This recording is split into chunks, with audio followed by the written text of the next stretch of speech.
താൻ കുഴപ്പത്തിലാവുന്ന അവസരത്തിൽ ഒരു മനുഷ്യൻ ആദ്യം അത് സ്വയം പരിഹരിക്കാൻ ശ്രമിക്കും.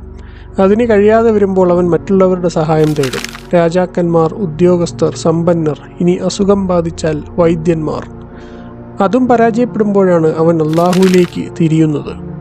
കണ്ണീരോടെ, സ്തുതി കീർത്തനങ്ങളോടെ അവൻ സർവശക്തനിലേക്ക് അഭയം തേടുന്നു.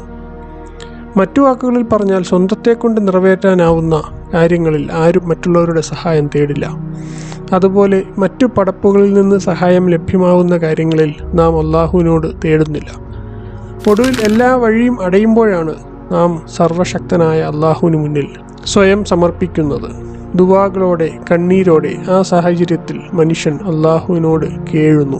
മറുപടി ലഭിക്കുക എപ്പോഴെന്നറിയാതെ ഖിന്നനായി തകർന്ന ഹൃദയത്തോടെ അള്ളാഹുവിന് മുന്നിൽ നിൽക്കുമ്പോൾ ആ വേളയിൽ കാര്യകാരണ ബന്ധങ്ങളെ മുഴുവൻ നിസ്സംഗതയോടെ സമീപിക്കാൻ കഴിയുന്ന വിധം ഒരു പ്രകാശം അവൻ്റെ ആത്മാവിൽ നിറയുന്നു. ദൈവികമായ ഉണ്മയുടെയും മഹത്തരമായ ഏകത്വത്തിൻ്റെയും യാഥാർത്ഥ്യമല്ലാതെ മറ്റൊന്നും കാണാൻ കഴിയാത്ത വിധം അവൻ്റെ ആത്മാവ് ഉത്കൃഷ്ടമാവുന്നു. അപ്പോൾ അവൻ്റെ അറിവ് ഉറച്ചതാകുന്നു. അള്ളാഹു അല്ലാതെ മറ്റാർക്കും എന്തെങ്കിലും സൃഷ്ടിക്കാനോ സംഹരിക്കാനോ കഴിയില്ല എന്ന ദൃഢമായ അറിവ്.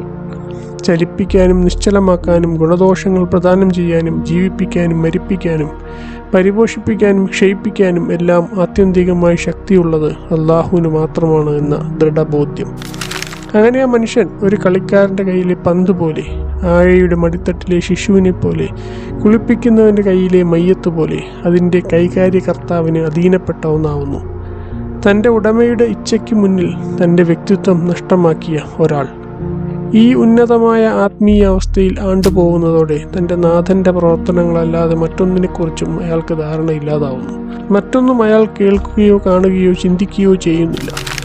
അയാൾ എന്തെങ്കിലും അന്വേഷിക്കുകയാണെങ്കിൽ അത് സർവശക്തനായ റബ്ബിൻ്റെ സൃഷ്ടികർമ്മത്തിൻ്റെ അടയാളങ്ങളെ ആയിരിക്കും. എന്തെങ്കിലും കേൾക്കുകയാണെങ്കിൽ അത് റബ്ബിൻ്റെ കൽപ്പനകളായിരിക്കും. എന്തെങ്കിലും മനസ്സിലാക്കുകയാണെങ്കിൽ സൃഷ്ടാവ് നൽകിയ അറിവിൻ്റെ ഔദാര്യത്തിൽ നിന്നായിരിക്കും. എന്തെങ്കിലും ശക്തി നേടുന്നുവെങ്കിൽ അത് സർവശക്തനായ റബ്ബിനോടുള്ള സാമീപ്യത്തിൽ നിന്ന് മാത്രമായിരിക്കും. ഇങ്ങനെ സമ്പൂർണമായി മുഴുകിത്തീരുന്ന ഹാലിൽ അള്ളാഹുവിൻ്റെ അനുഗ്രഹം മാത്രമായിരിക്കും ആ മനുഷ്യന് സമാധാനം നൽകുക. മറ്റെന്തിനേയും ആശ്രയിക്കുന്നതിനെ അയാൾ വെറുത്തു തുടങ്ങും. അപ്രകാരം അള്ളാഹുവിൻ്റെ വിധിക്ക് സമ്പൂർണമായി സമർപ്പിച്ചുകൊണ്ട് ഇന്ദ്രിയങ്ങൾക്ക് മറഞ്ഞിരിക്കുന്നതായ അനേകം നിഗൂഢമായ അറിവുകൾ അന്തർജ്ഞാനത്തിലൂടെ, ഹൃദയത്തിൻ്റെ ദീപ്തിയിലൂടെ ഒരാൾക്ക് കൈവരുന്നു.